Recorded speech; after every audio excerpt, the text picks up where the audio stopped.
Et nous sommes de retour au plateau pour la suite de cette émission. Nous abordons notre troisième sujet. Nous parlons à présent de la Guinée. Un ex-premier ministre condamné à 5 ans de prison pour détournement de fonds.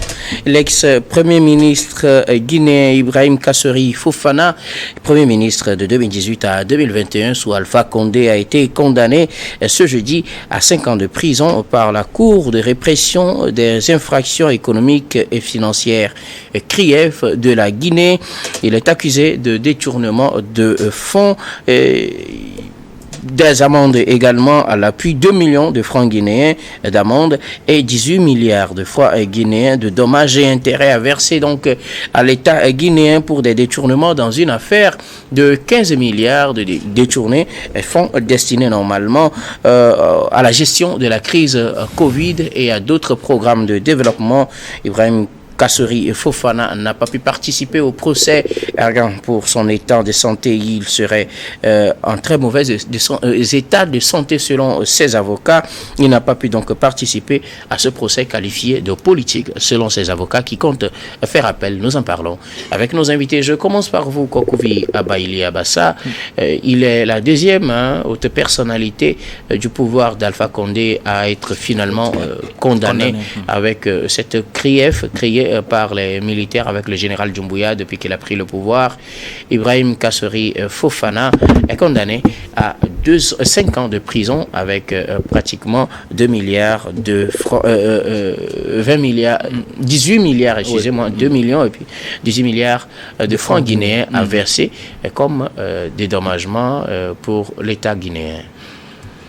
Oui, le 27 février dernier, les résultats de verdict est tombé et en l'absence, bien sûr, de M. Fofana, de l'ancien Premier ministre Ibrahim Fofana et son conseil qui ont décidé, le conseil a décidé de ne pas participer délibérément à ce procès et disant qu'il y a des vices de procédure. Mais disons-nous la vérité que la Cour de répression des infractions économiques et financières de la Guinée a plusieurs dossiers sous la main. Et ce dossier était beaucoup plus attendu par la population guinéenne qui vient d'être fixé notamment par rapport au sort de M. Fofana. Condamné à 5 ans de prison ferme, il faut bien le préciser, il n'y a pas de sursis dedans, 5 ans de prison ferme, en plus 18 milliards de francs guinéens à verser comme dommages et intérêts, mais avec aussi 2 millions de francs guinéens d'amende. Donc 18 milliards 200, comme on appelle 2 millions d'amende pour le total à verser pour le compte de la Guinée. Au-delà de tout, il faut dire que ces comptes sont saisis. Et c'est compte d'épargne. C'est compte d'épargne, bien sûr. Donc, son sort a presque scellé. Pourquoi il faut aller vraiment à ce procès? Pourquoi il faut soutenir ce genre de situation? Parce que c'est vrai que quand il était Premier ministre, il y avait la société civile qui criait déjà par rapport au détournement des fonds. Il y a des journalistes d'investigation qui ont fait sortir des dossiers sur son cas.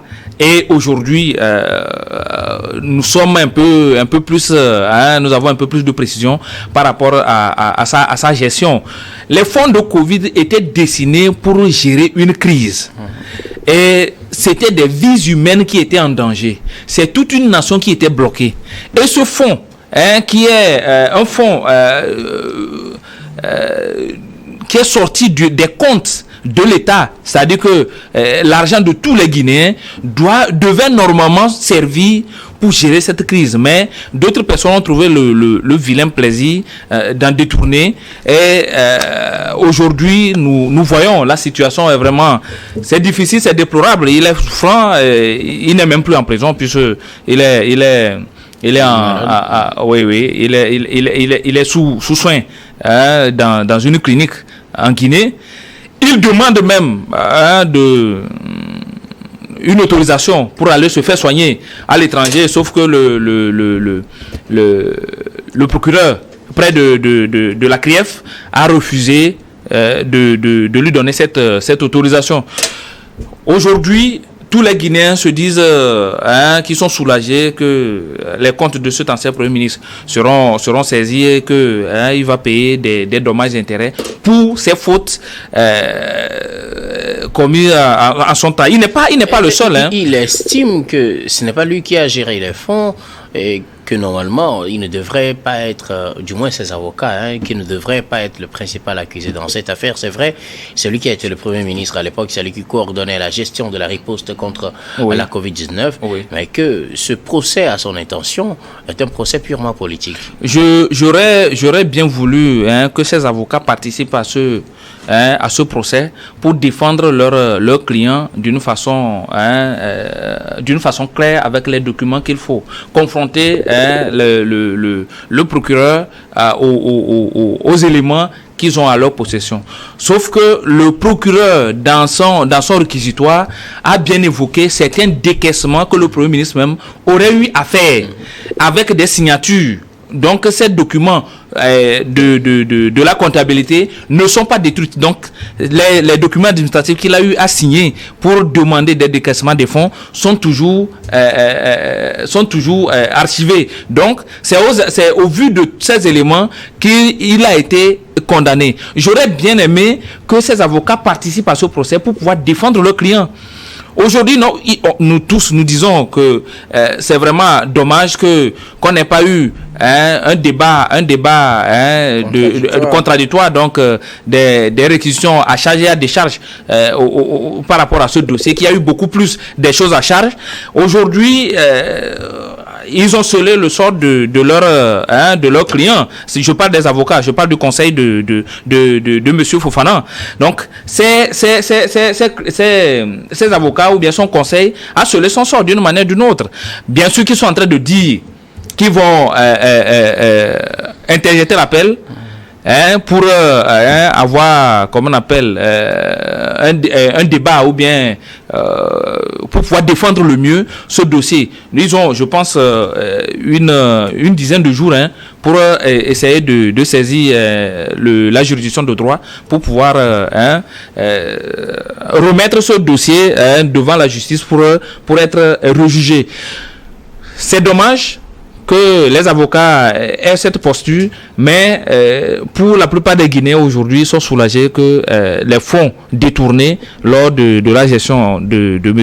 Fofana Ibrahima seront reversés dans la caisse de l'État. Merci beaucoup à vous, Kokouvia Baili Abassa, Ashraf Roussama, Ibrahim Kasseri Fofana, ancien Premier ministre guinéen, est finalement condamné à 5 ans de prison ferme et à de fortes amendes à payer à l'État pour détournement de fonds. Il est reconnu coupable de détournement et de malversation financière à hauteur de 15 milliards de francs guinéens destinés normalement à des projets de développement et aussi à la riposte contre la crise Covid. Oui, je crois que c'est quand même un procès, une affaire judiciaire vraiment qui retient l'attention tout simplement. Lorsqu'on a eu la chance d'occuper un poste de responsabilité de cette nature-là, lorsqu'on a eu la chance d'être Premier ministre, c'est qu'on incarne ce qu'on appelle en droit constitutionnel la prééminence institutionnelle. Et quand on incarne la prééminence institutionnelle, ce qui veut dire qu'on est appelé à répondre à un certain nombre d'actes. Le Premier ministre étant un gestionnaire d'un certain nombre de projets, ce qui veut dire qu'il est ordonnateur d'un certain nombre de dépenses, tout simplement. Et les règles de la comptabilité publique le disent très clairement. Lorsque vous occupez un ministère, et dans le cas d'espèce, M. Ibrahima Kasseri Fofana était Premier ministre, donc il était ordonnateur des dépenses. Donc, ordonnateur des dépenses, si on constate des incohérences dans un certain nombre d'orientations, de dépenses qu'il a fait. Donc on peut présumer, on peut présumer qu'il y a détournement de fonds. Bon, maintenant la justice guinéenne, notamment le CRIEF, qui est une juridiction spécialisée, estime qu'il y a des éléments de preuve pour l'inculper. Certes, c'est le juge d'instruction qui instruit à charge et à décharge, mais dans le cas d'espèce, je crois qu'il y a une phase préalable qui montrera suffisance, que l'ancien Premier ministre est coupable d'un certain nombre de faits. Bon, maintenant, je reviens aux moyens de défense. Oui, lorsqu'on veut engager la responsabilité pénale ou une condamnation pécuniaire d'un politique dans une république, je crois qu'on doit faire très attention à un procès équitable. Est-ce qu'il y a eu des moyens ou des garanties aujourd'hui d'une justice équitable? On peut véritablement se poser la question, parce que quand vous en tenez au discours du conseil de l'ex-premier ministre, on voit très bien, et ils estiment que c'est une justice politique et que les moyens de défense n'ont pas été respectés. Et donc la décision juridictionnelle aujourd'hui, elle est connue, mais le monsieur a été condamné par contumace parce qu'il n'était pas là. Bon, on peut également reprocher à son conseil, parce que le conseil a décidé délibérément également de ne pas se présenter. Est-ce que c'est la meilleure posture à adopter dans des situations de cette nature-là? Parce que le débat contradictoire vous permet d'apporter des éléments de preuve pour disculper votre client. Si vous ne le faites pas, je crois que le ministère public dans ce cas se met en branle et présente au président du tribunal ou le juge du CRIEF les éléments de preuve pour inculper le Premier ministre. Donc je crois que le délai de recours est prévu par le Code de procédure pénale guinéen. Il appartient aujourd'hui au Conseil d'interjeter à appel et de respecter rigoureusement le délai de recours. Au regard plutôt des arguments avancés, pensez-vous que ce soit un procès politique dirigé contre les anciens dirigeants de la Guinée avant que les militaires ne fassent leur coup d'État, ou plutôt est-ce justice qui est faite pour les Guinéens? Non, justice, elle est faite pour les Guinéens. Justice, elle est faite pour les Guinéens. Difficile pour moi de dire de manière absolue que l'ex-premier ministre est coupable d'un certain nombre de faits. Mais je le dis très clairement, c'est-à-dire que la justice prévoit le débat contradictoire dans un procès. Je crois que le conseil de l'ex-premier ministre, pour moi, la posture n'est pas la bonne. Il faut se présenter au procès, même si vous estimez que les dés sont déjà pipés d'avance, qu'il y a une sentence juridictionnelle qui est connue, même dans les coulisses, même avant le procès, c'est que vous devez vous présenter. Vous devez vous présenter et présenter également aux yeux du monde tous les éléments de preuve que vous avez. Voilà. Parce que dans le cas d'espèce, je crois que c'est une chaîne de responsabilité. Il n'est pas le seul. Si véritablement l'ex-premier ministre est coupable de détournement de fonds publics, je crois qu'il n'est pas le seul. Il doit y avoir un certain nombre de personnes qui également incarnaient le processus décisionnel et qui ont également ordonné un certain nombre de dépenses et qui sont aussi coupables d'un certain nombre de faits. Tout ce qu'on demande tout simplement, c'est d'organiser une justice équitable.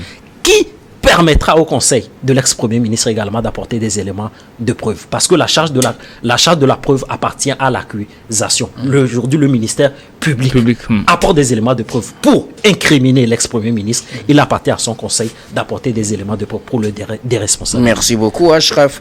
Ourossama Eric Johnson, l'ancien premier ministre guinéen, Ibrahim Kasseri Fofana, condamné à 5 ans de prison ferme avec une forte amende à payer pour avoir détourné, en tout cas, c'est lui le coupable, selon la justice, selon la CRIEF, d'avoir détourné 15 milliards de francs guinéens, argent destiné normalement à gérer la crise Covid et à d'autres projets de développement.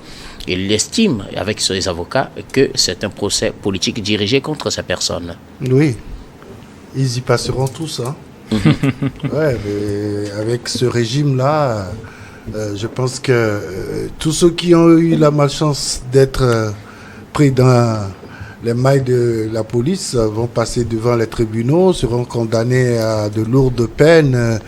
Et voilà, c'est la chasse aux sorcières, il faut le dire chasse clairement. Chasse aux sorcières ou justice financière? Il faut le dire clairement. Même s'il y a eu des détournements, il faut que les procès là soient véritablement équitables.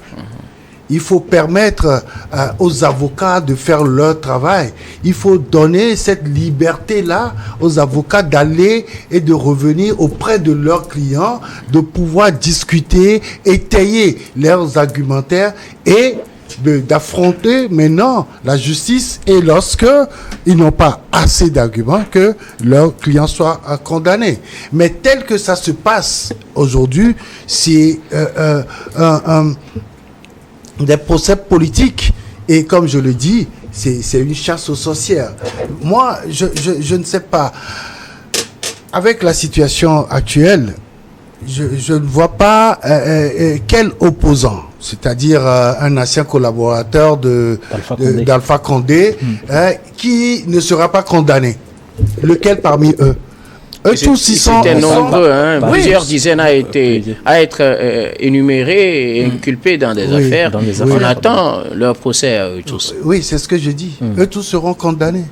À moins qu'il y ait des compromissions. C'est tout. Je dis, la situation est très claire. Ces gens-là, de quelle façon ont-ils été arrêtés?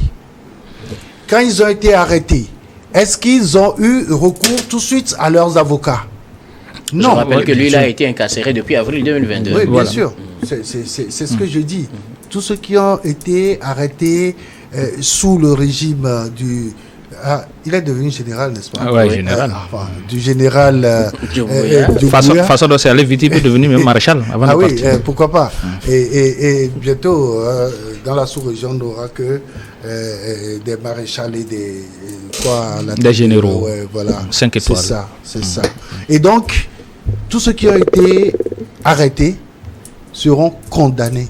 Parce que c'est l'objectif. Mais comment on peut comprendre cela? Le Premier ministre, oui, il a dirigé un gouvernement. Oui, il y a eu des détournements. Ça, personne ne peut le nier. Sous Alpha Condé, il y a eu trop de facilité pour certaines autorités. C'est le temps de répondre alors. Oui, Le temps de répondre. de répondre, on est d'accord, mais il faut que Oui. ça soit fait de façon véritablement démocratique. Pour vous, le et procès n'a pas été équitable? Non, pas du tout. Pourquoi? Pas du tout, parce que... Puisque c'est les avocats qui ont refusé de se présenter, arguant qu'ils ont demandé, par exemple, une autorisation pour leur client d'aller se faire soigner à l'extérieur, ce qui n'a pas, l'évacuation n'a pas été autorisée, mais et que le procès n'a pas été J'ai un équitable. juriste à Oui, mes oui, côtés. oui. Lorsque votre client souffre d'un mal et qu'il est obligé de se faire soigner ailleurs. Mais si l'avocat vient plaider pour cette évacuation sanitaire, mais c'est l'avocat qui est responsable devant la justice ou pas. Oui, effectivement. Oui, Oui. mais les avocats ne vont pas l'accompagner. Excusez-moi. Et les avocats ont refusé. mais- Donc, sauf- arrête. Justement, non, mais- parce qu'on a refusé Oui. quand même que le gars... Non, puisse aller non, faire non, soigner. vous permettez, vous oui, permettez. oui, oui. C'est Quelques secondes, juste quelques secondes. oui, c'est un dossier pénal. Oui. Et un dossier pénal, c'est le client qui est responsable devant la justice. On a dit Le ce qu'on veut conseil peut l'assister. Oui. Quelle est la garantie que ces avocats donnent au procureur ou bien à l'État guinéen que si leur client, M. Fofana, évacué. est évacué, qui va revenir? Merci beaucoup, Qui sont ces personnes? Merci. Ils sont nombreux. Moi, je vais Ouais, également rapidement, rebondir sur oui. ce sujet, puisque monsieur... Quelques Eric, secondes, rapidement. Voilà, m'a interpellé. Lorsqu'on formule une requête de cette nature, c'est-à-dire la requête D'évacuation sanitaire. c'est qu'on attend, on n'attend pas forcément un avis favorable. Oui. On peut attendre un avis favorable, Favorable ou défavorable. Il appartient aux autorités du pays de savoir De juger quelle est l'opportunité. la pathologie que vous avez. Voilà. S'ils estiment qu'il y a un dispositif sanitaire en Guinée capable de vous soigner et d'assister au procès, il n'y a pas de raison qu'on vous évacue. C'est pour cette raison qu'ils ont estimé de le maintenir en place. Vous avez compris pourquoi on a construit un hôpital de référence. Au Togo, ben ouais. C'est bien. Merci beaucoup. Vous comprenez? Merci beaucoup. Allez en Guinée. Oui, qui vous dit Allez qu'il n'y a en pas un Guinée. hôpital de référence. En tout cas, il est soigné dans une Qui vous dit qu'il n'y a pas de médecin capable de le soigner. Non, il y a des Merci. médecins capables Nous de le arrivons à soigner. la fin de ce sujet. Nous allons marquer une nouvelle pause, puis on reviendra tout à l'heure pour la dernière partie de cette émission. Dernière partie que nous allons bien évidemment consacrer au Togo.